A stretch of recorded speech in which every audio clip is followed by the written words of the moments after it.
Pour le troisième reportage de notre série des gens de cœur et d'action, nous vous racontons aujourd'hui l'histoire du bon docteur Roy. Toujours à son poste, alors qu'il a l'âge de prendre sa retraite, Jacques Roy s'efforce de trouver les mots qu'il faut pour aider ses patients. Des patients qui ont un point en commun, une dépendance à l'alcool ou aux drogues. Un message de vérité, d'amour et aussi d'espoir, comme le racontent mes collègues Louise Baudouin et France Dauphin.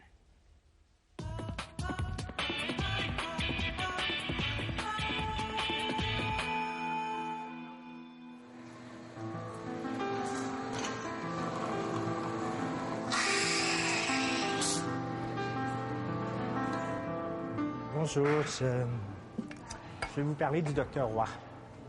Le docteur Roy, c'est mon médecin. C'est un homme qui m'a sauvé la vie il y a presque 10 mois. C'est un médecin qui a une petite clinique rattachée à un hôpital et qui s'occupe de gens qui ont des dépendances. Et dans les dépendances, il y a les drogues, comme le pot, la cocaïne. Puis il y a aussi l'alcool.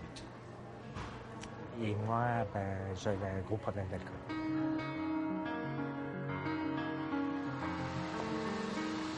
« 17 heures. Au CLSC de Buckingham, le docteur Roy est toujours à l'œuvre. À 69 ans, il travaille encore 8 à 9 heures chaque jour. Il s'occupe de patients alcooliques et toxicomanes.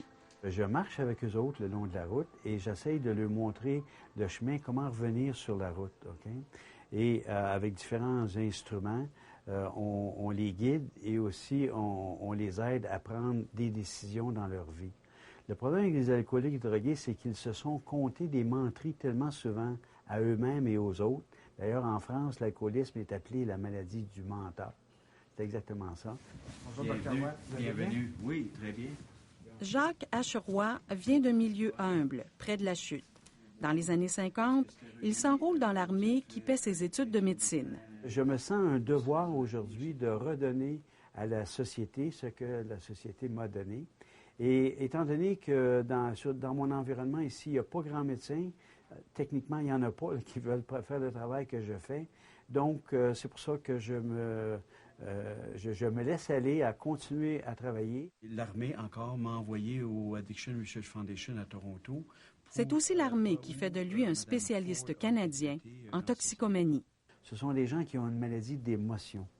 Ce sont des gens qui essaient de garder leurs émotions sous contrôle dans un bocal à l'intérieur d'eux-mêmes. Et s'ils ont des stress dans leur vie reliés à l'argent, le couple, les enfants, le travail, la police, etc., ça crée de la pression à l'intérieur du bocal. La pression augmente, le bocal ouvre et la pression sort. Donc, les gens font ce qu'ils sont habitués de faire pour refermer le bocal. Il y en a qui s'injectent, il y en a qui fument un joint, il y en a qui sniffent de la coke ou il y en a qui boivent. Il me disait, Pierre, tu es sur une pente descendante. Et puis tu es en train d'accélérer, là. Puis en bas de la côte, là, il y a la mort, la prison ou l'asile psychiatrique. Je leur explique que les gens qui abusent d'alcool et de drogue, ce sont des gens qui recherchent de l'amour à l'extérieur d'eux autres. Alors qu'en fait, le bonheur, c'est en dedans de toi. Ça prend la bonne clé pour ouvrir la bonne porte et créer ton bonheur. C'est pas ton chum ou ta chum qui te rend heureux, c'est toi qui te rends heureux avec la copine ou avec le copain. Il a trouvé des mots pour me convaincre. Pour bien me dire, Pierre, tu es en train de mourir. Près de l'hôpital psychiatrique Pierre-Janet à Gatineau, il y a un petit pavillon. Toutes les semaines, les patients viennent y chercher les bons mots du docteur Roy. Les bons mots qui vont les garder sobres, les bons mots qui vont les sauver. Je disais toujours, je vais essayer de lâcher, je vais essayer de lâcher. Puis j'ai vraiment réalisé que c'est pas en essayant, c'est que... C'est en le faisant. Oui, c'est ça. Puis, fait que c'est grâce à ça. Puis, c'est ça. J'ai 26 jours d'abstinence de cocaïne. Fait que je suis pas mal fière de moi. Et ça va bien. Oui, ça va bien. Ça va super bien. Et on le voit dans la figure aussi. Merci. Bienvenue. Autre chose? Non, c'est tout. Denis, à toi. malgré tous mes efforts, malgré tous les conseils, etc.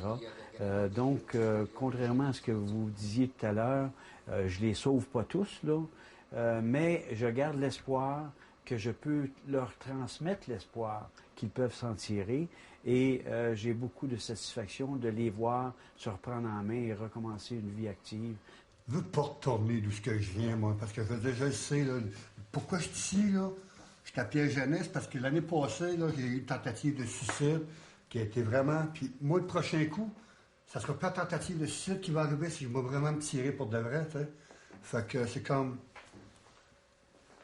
Je trouve la vie belle aujourd'hui. Fait que je veux rester où je suis, tu sais. Je veux rien que rester où je suis. Ce que j'aimerais qu'on fasse, c'est de faire un partage.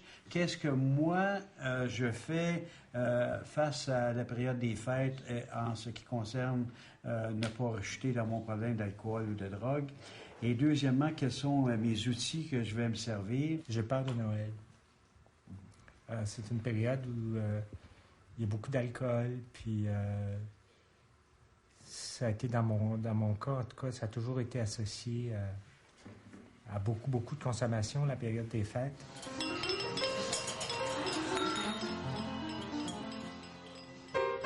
Le temps des fêtes est une période particulièrement difficile pour ces patients.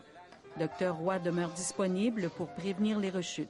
Moi, je suis comme une mère poule, d'une certaine manière. J'essaye de protéger mes poussins contre les renards autour, là.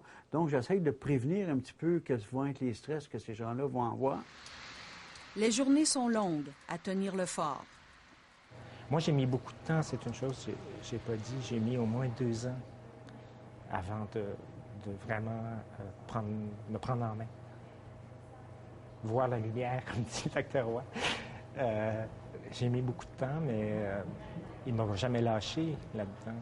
J'ai tellement de patients qui m'ont envoyé des témoignages comme quoi que ça a changé leur vie de venir en thérapie et que je suis très fier pour eux autres. Je trouve que c'est excitant, puis je n'entrevois pas la journée où je vais arrêter en passant.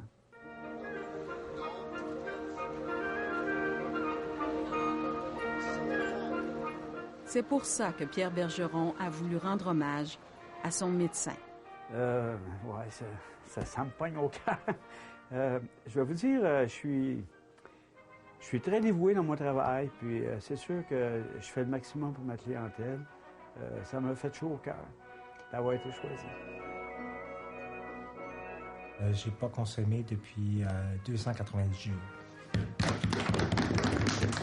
Ça fait 3 mois que j'ai pas touché la poudre. Ça fait comme 9 mois que j'ai pas consommé d'alcool puis de bière. Je m'en sens beaucoup mieux.